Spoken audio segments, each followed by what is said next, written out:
Assalamualaikum warahmatullahi wabarakatuh.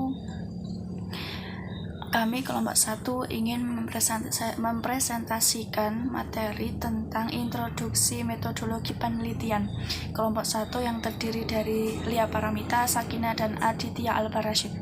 Saya di sini ingin menyampaikan materi tentang tradisi ilmu pengetahuan. Ilmu pengetahuan merupakan sekumpulan pengetahuan yang tersusun secara sistematis dan runtut melalui metode ilmiah. Metode ilmiah atau disebut juga metode penelitian adalah proses atau langkah-langkah sistematis dalam mendapatkan pengetahuan. Langkah-langkah sistematis tersebut meliputi 1. Mengidentifikasi dan merumuskan masalah. 2. Menyusun kerangka pemikiran. 3. Merumuskan hipotesis. 4. Menarik kesimpulan. Dengan kata lain, metode penelitian adalah cara memperoleh dan menyusun pengetahuan. Beda pengetahuan dan ilmu pengetahuan adalah terletak pada pengetahuan adalah bahan ilmu dan baru bisa menjawab tentang apa, sedangkan ilmu pengetahuan menjawab tentang mengapa suatu kenyataan atau kejadian. Jadi ilmu pengetahuan merupakan sekumpulan pengetahuan dalam bidang tertentu yang disusun secara sistematis menggunakan metode keilmuan, dapat dipelajari dan diajarkan, dan memiliki nilai guna tertentu. Syarat ilmu pengetahuan adalah memiliki objek atau metode ilmiah atau memiliki dimensi atau aspek sebagai berikut. 1. Aspek ontologis, yaitu berkenaan dengan apa yang dipelajari ilmu atau berkenaan dengan objek studi. Aspek ini berkenaan dengan apa yang ingin diketahui, apa yang dipikirkan, atau apa yang menjadi masalah.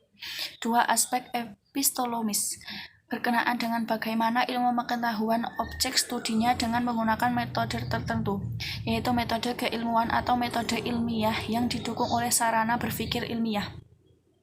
3. Metode askiomologis, berkenaan dengan aspek kegunaan atau manfaat ilmu. Nilai guna ilmu bisa dilihat secara positif dan normatif.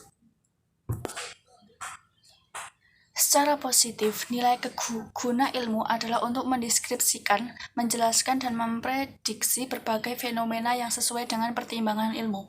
Sedangkan secara normatif, nilai guna ilmu adalah untuk mengendalikan berbagai fenomena yang diinginkan. Secara normatif, aspek aksiologis ilmu erat kaitannya dengan pertimbangan nilai, etika, dan moral. Dalam penelitian, aspek aksiologis digunakan dengan sarana-sarana atau rekomendasi hasil penelitian.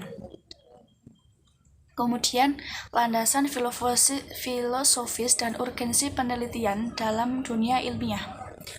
Landasan filosofis bersumber dari pandangan-pandangan dan filsafat pendidikan, menyangkut keyakinan terhadap hakikat manusia, keyakinan tentang sumber nilai, hakikat pengetahuan, dan tentang kehidupan yang lebih baik dijalankan. Landasan filosofis merupakan landasan yang berkaitan dengan makna dan hakikat pendidikan.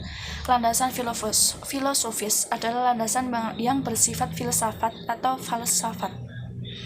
Hakikat penelitian dapat dipahami dengan mempelajari berbagai aspek yang didorong penelitian untuk melakukan penelitian. Setiap orang mempunyai motivasi yang berbeda, di antaranya dipengaruhi oleh tujuan dan profesi masing-masing. Secara umum, urgensi dapat dari metode penelitian ialah untuk menemukan pengetahuan baru, mengembangkan pengetahuan, dan menguji kebenaran suatu pengetahuan. Metode penelitian merupakan suatu jalan yang harus ditempuh oleh peneliti guna mendapatkan ilmu pengetahuan luas dan relevan. Ruang lingkup metode penelitian. Ruang lingkup ialah batasan, sedangkan metodologi penelitian ialah ilmu tentang metode yang akan digunakan dalam melakukan suatu penelitian. Secara garis besar, metode penelitian dibagi menjadi 3. Yang pertama, studi kasus, berarti penelitian terhadap suatu kejadian atau peristiwa. Yang kedua, eksperimen, berarti percobaan.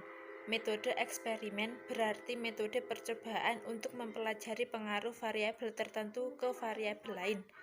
Yang ketiga, survei, artinya pemeriksaan. Metode ini dilakukan untuk mengadakan pemeriksaan dan pengukuran terhadap gejala empirik yang berlangsung di lokasi penelitian. Selanjutnya, metode pengambilan sampel. Metode pengambilan sampel adalah cara atau teknik yang digunakan untuk mengambil sampel. Cara pengambilan sampel bisa secara random atau non-random. Selanjutnya, metode pengumpul dan inventaris data.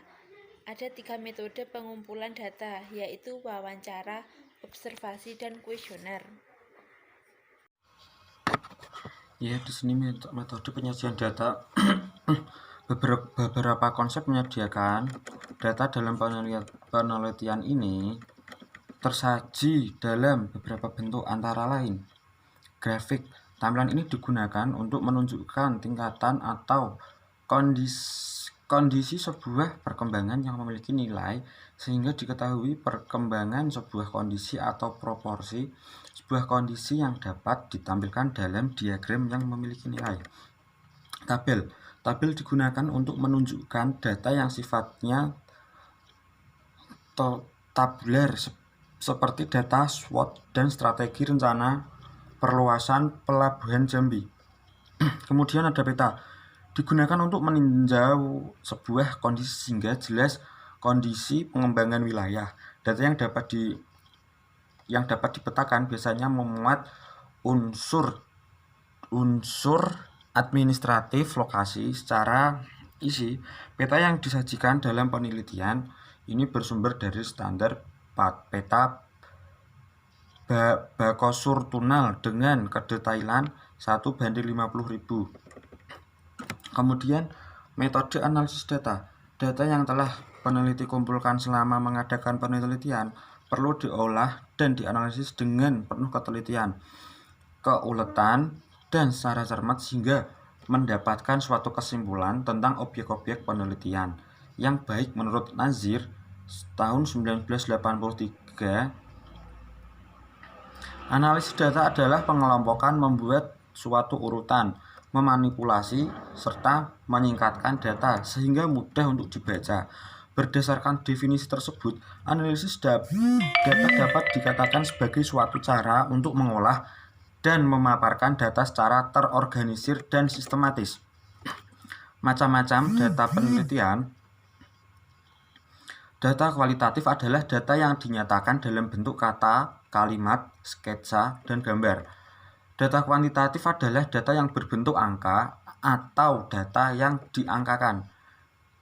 Data diskrit atau data nominal adalah data yang hanya dapat digolongkan secara terpisah, secara diskrit atau kategori. Data kontinum adalah data yang bervariasi menurut tingkatan dan diperoleh dari hasil pengukuran.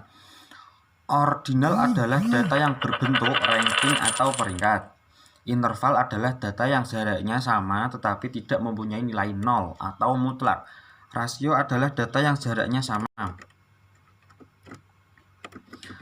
Kemudian ada variabel, adalah suatu atribut seseorang atau objek yang mempunyai variasi antara satu orang dengan orang lain atau satu objek dengan objek yang lain.